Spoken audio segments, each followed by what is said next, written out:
On the 24th of November, 1554, when the papal envoy met Mary for the first time, he greeted her in the opening phrases of the Ave Maria.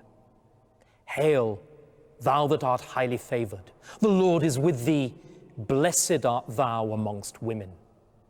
These are the words of the Annunciation, in which the angel tells the Virgin Mary that she has conceived the Christ child.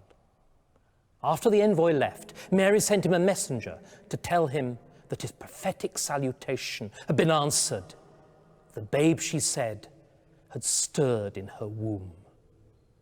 A miracle had happened, and despite her years, Mary was pregnant.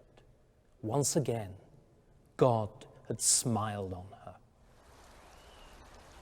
In the spring of 1555, Mary eagerly awaited the birth of her first child. Following the ancient ritual of Queens of England, she withdrew from public life and took to her chamber here at Hampton Court for her confinement.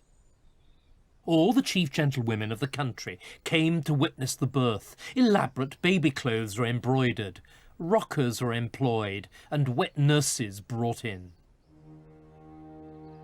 May passed, but no baby appeared.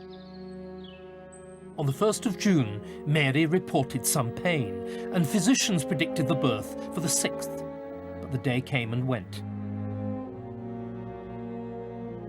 Now rumours were spread. The Queen was not pregnant at all, but seriously ill, perhaps even dead. One woman, it was rumoured, had been approached by the King's men to give up her new son as a substitute.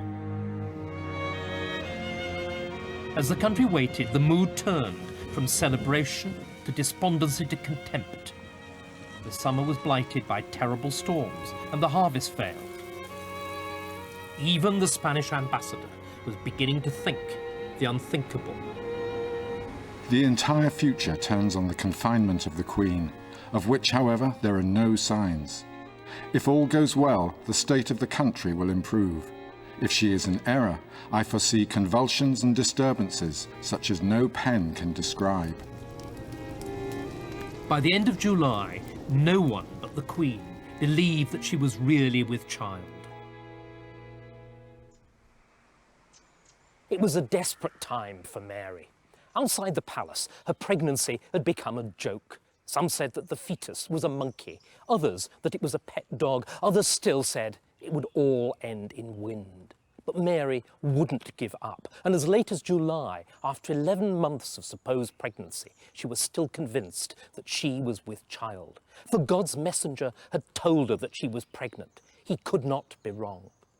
But finally, even Mary had to admit the truth, and on the 4th of August, with no public announcement, she quietly slipped away from Hampton Court.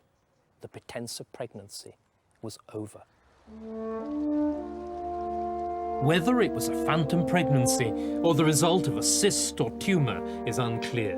But when Philip realised that there was no baby and little prospect of one, he decided that he'd more pressing concerns than England. He left for the continent. Mary was distraught and spent long hours watching the waters of the Thames, which had carried Philip away.